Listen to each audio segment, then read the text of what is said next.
నెల్లూరు జిల్లా వింజమూరులోని సాంఘిక సంక్షేమ శాఖ ఎస్సీ బాలుర వసతి గృహం వద్ద విద్యార్థులు విద్యార్థి సంఘాలు ఎంఆర్పీఎస్ నాయకులతో కలిసి ఆందోళనకు దిగారు. హాస్టల్ వార్డెన్ భాస్కరరావు తమను తీవ్ర అసభ్య పదజాలంతో దూషిస్తున్నారని, చివరికి తల్లిదండ్రుల ముందే బూతులు తిడుతున్నారని విద్యార్థులు ఆవేదన వ్యక్తం చేశారు. హాస్టల్లో ఆహార నాణ్యత, పరిశుభ్రత, మెనూ అమలులో తీవ్ర నిర్లక్ష్యం వహిస్తున్నారని ఆరోపించారు.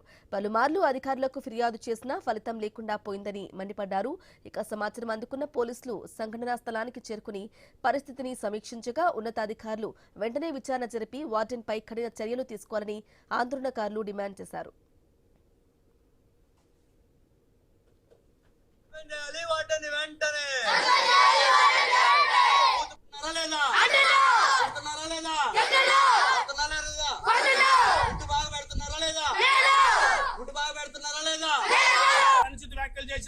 వార్డుని వెంటనే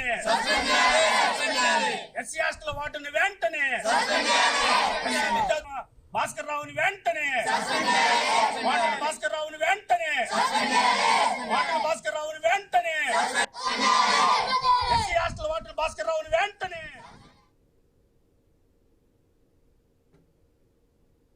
ఒక్క పాలు బయట 50 మంది వస్తున్నారు సార్. 1/2 కేజీ చికెన్ తెచ్చి 2 ముక్కలు వేసి దగ్గు నీళ్ళు పోసి అది తింటే తినండి లేకపోతే పడేసి వెళ్ళిపోండి అంటున్నారు సార్.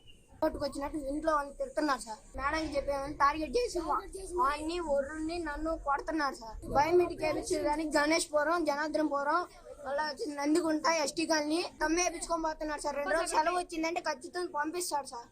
అది బయోమెట్రిక్ అయితే పంపిస్తాడు. ఫిల్టర్ నీళ్ళు వచ్చేసి ఇంటికి ఎత్తుకొని పోతాడు. ఒక్క పెరుగు తెచ్చేది నీళ్లు పోసి అది బయట నిండా పోస్తాడు.